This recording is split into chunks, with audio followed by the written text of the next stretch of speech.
ওম স্থাপকায় চ ধর্মস্য সর্বধর্মস্বরূপিণে অবতার বরিষ্ঠায় রামকৃষ্ণায় তে নমঃ। স্বামী বিবেকানন্দ মুখে মুখে শ্রীরামকৃষ্ণের এই প্রণাম মন্ত্রটি রচনা করেছিলেন। এর অর্থ, যিনি ধর্মের স্থাপয়িতা, সর্বধর্মস্বরূপ,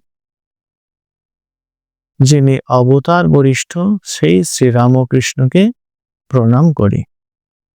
এই যে স্বামী বিবেকানন্দ শ্রীরামকৃষ্ণকে অবতারদের মধ্যে শ্রেষ্ঠ বললেন, এতে কি তিনি রাম, কৃষ্ণ, বুদ্ধ, শঙ্কর, চৈতন্য, অন্যান্য অবতার পুরুষদের কি তিনি ছোট করলেন? তা নয়।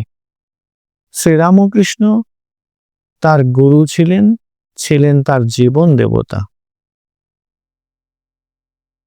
তিনি ব্যক্তিকে নয়, ভাবকেই বড় করে দেখতেন। কেননা শ্রীরামকৃষ্ণ তাকে এটি শিখিয়েছিলেন। তারা কেউই চাইতেন না অন্যকে ছোট করতে। কথামৃতের পাতায় আমরা দেখি শ্রীরামকৃষ্ণ তার পূর্ববর্তী অবতারদের মহিমা কীর্তনই করছেন। স্বামীজিও তার বাণী রচনাতে কৃষ্ণ, বুদ্ধ, খ্রিস্ট, চৈতন্য সকল অবতার পুরুষদের জীবন ও শিক্ষাকে অত্যন্ত মর্যাদার সঙ্গে গুরুত্ব দিয়েছেন। তারা কেমন করে অন্যদের ছোট করবেন? অবতার আবির্ভূত হন যুগ প্রয়োজনে। শ্রীকৃষ্ণ গীতায় বলেছেন যে যখন ধর্মের গ্লানি হয় তখনই তার আবির্ভাব হয়। ধর্মের গ্লানি অর্থাৎ মূল্যবোধের চরমতম অবক্ষয়ের দিনে অবতারদের আবির্ভাব হয়। তারা এসে ধর্মকে পুনঃপ্রতিষ্ঠিত করেন। আর্নল্ড টয়েনবি, ব্রিটিশ ঐতিহাসিক, তিনি বলেছিলেন, দেশের ও যুগের প্রয়োজনে শ্রীরামকৃষ্ণের আবির্ভাব। আর তিনি বলেছিলেন যে মানব জাতির পরিত্রাণের একমাত্র উপায় ভারতীয় পথ, শ্রীরামকৃষ্ণের পথ। পূর্ব যুগে অবতাররা যখন এসেছেন, নানা অবতার, তাদের সময় সংকট বা সমস্যা কম ছিল। সমস্যা ক্রমশ জটিল থেকে জটিলতর হয়। তাই অবতাররা তাদের শক্তির ক্রমপ্রকাশ করেন, ক্রমশ বেশি বেশি করে প্রকাশ করেন। স্বামী বিবেকানন্দ তার হিন্দু ধর্ম ও শ্রীরামকৃষ্ণ প্রবন্ধে এটি আমাদের সামনে তুলে ধরেছেন। পূর্ব যুগে রামচন্দ্র, শ্রীকৃষ্ণ তারা অনেক অসুর নিধন করেছেন। এই যুগে শ্রীরামকৃষ্ণ তা করলেন না। তাহলে তিনি কি করলেন? তিনি সংশয়রূপ রাক্ষসকে নাশ করলেন আর জ্বলন্ত জীবন্ত বিশ্বাস আমাদের অন্তরে পুনঃস্থাপিত করলেন। স্বামী বিবেকানন্দ লিখেছেন, সংশয় রাক্ষস নাশ মহাস্ত্রম ইয়ামি গুরুম শরণম ভব বৈদ্যম। তো তিনি সংশয়রূপ রাক্ষসের নাশকর্তা। আসলে স্থূলের চেয়ে সূক্ষ্মের শক্তি অনেক মারাত্মক। বলা হয় সংশয় আত্মা বিনশ্যতি। এই অবিশ্বাস আমাদের সমস্ত নষ্টের মূল। তাই শ্রীরামকৃষ্ণ এই সংশয়রূপ রাক্ষসকে নাশ করে আমাদের অন্তরে ঈশ্বরের প্রতি জীবন্ত জ্বলন্ত বিশ্বাস পুনঃপ্রতিষ্ঠিত করেছেন। আসলে ছোট বড় নয়, সবাই তো একই ভগবানের অবতার। শ্রী শ্রী মা বলতেন, একই চাঁদ রোজ রোজ।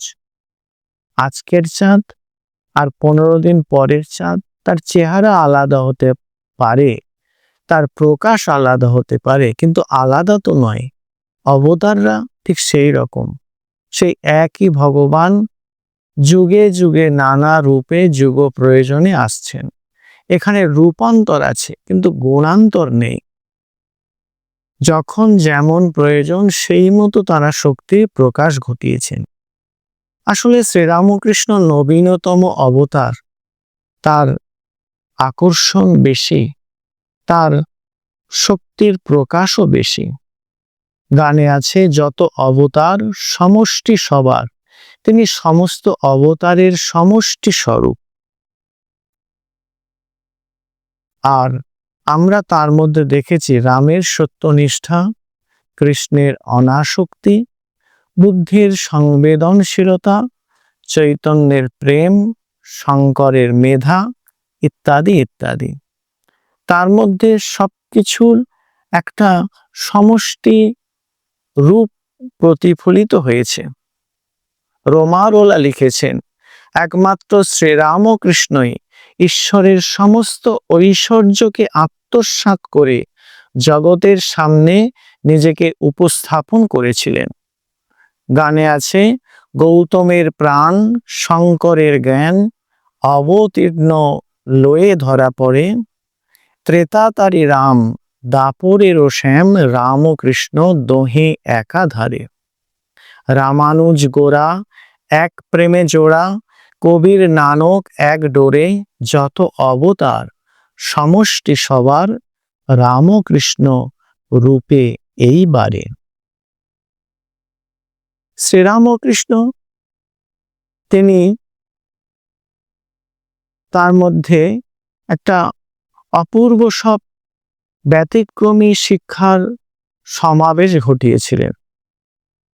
তার শিক্ষার অনন্য সব বৈশিষ্ট্য ছিল। আর তিনি ছিলেন চির উন্মদ প্রেম পাথার। তিনি ছিলেন লাভ পার্সোনিফাইড ভগবান। তার প্রেম ছিল আচণ্ডালে অপ্রতিহত। রোমারোলা তার সম্পর্কে বলছেন, তিনি সমন্বয়ের ঐকতান, সিম্ফনি অফ ইন্ডিয়া। আর তিনি ধর্মকে জগৎমুখী, মানবমুখী করেছেন। বনের বেদান্তকে তিনি ঘরে এনে দেখিয়েছেন সেবক জ্ঞানে জীব সেবার আদর্শ প্রতিষ্ঠার মধ্য দিয়ে। নারী ও জনগণের প্রতি ছিল তার সমুচ্চ শ্রদ্ধা।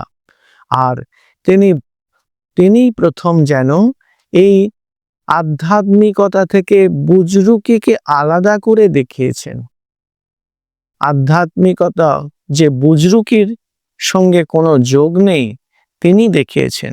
খুব সুন্দর একটি গল্প বলতেন যে দুই ভাই, তাদের গল্প, দুই ভাইয়ের এক ভাই সাধু হয়ে গিয়েছিল। তো যিনি সাধু হয়েছেন তিনি অনেকদিন পর ফিরেছেন তার ভাইয়ের কাছে। ভাই বলছেন যে, দাদা তুই সাধু হয়ে কি পেলি বল। তোর দাদা বলছে যে, কি পেলাম, তুই আমার সঙ্গে আয় বলে নদীর ধারে গেলেন। দাদা জলের উপর দিয়ে হেঁটে ওপারে চলে গেলেন। কিছুক্ষণ পরে ভাইও 2 পয়সায় নৌকা ভাড়া দিয়ে দাদার কাছে হাজির। দাদা বলছেন, দেখলি আমি কেমন নদীর এপারে এলাম। আসলে তার অলৌকিক ক্ষমতার কথা বলতে চাইছেন তিনি। তখন ভাই বলছেন, দাদা তুই মাত্র সাধু হয়ে মাত্র 2 পয়সায় বিদ্যা শিখেছিস, আমি 2 পয়সা খরচ করে এমনিই তো চলে এলাম। তো এই যে বুজরুকি, এই অলৌকিকতা, এগুলিকে শ্রীরামকৃষ্ণ বলছেন যে 2 পয়সার বিদ্যা। আর তিনি যেটি আমাদের জন্য উপহার এনেছিলেন সেটি হচ্ছে চৈতন্যের সন্দেশ। আমাদের সবার মধ্যে সেই একটা দিব্য সত্তা আছে, সেটি তিনি আমাদের চিনিয়ে দিতে এসেছিলেন। তিনি কথামৃতে বলছেন, তুমি তো ক্ষীর সমুদ্র। বলছেন, সাপের মাথায় মণি আছে, তবু সাপ ব্যাঙ খেয়ে মরে। অর্থাৎ তিনি বলতে চাইছেন যে তুমি অমৃতের সন্তান, আর তুমি কিনা সাধারণের মতো আচরণ করছো। তো এই চৈতন্যের সন্দেশ তিনি আমাদের মধ্যে বিতরণ করতে এসেছিলেন। তো শ্রীরামকৃষ্ণকে রবীন্দ্রনাথ ঠাকুর তাই শ্রদ্ধা জানিয়ে বলেছিলেন, বহু সাধকের বহু সাধনার ধারা, ধ্যানে তোমার মিলিত হয়েছে তারা। তোমার জীবনে অসীমের লীলাপথে নূতন তীর্থ রূপ নিল এ জগতে। দেশ বিদেশের প্রণাম আনিল টানি, সেথায় আমার প্রণতি দিলাম আনি। সকলকে নমস্কার, শুভেচ্ছা জানিয়ে শেষ করছি।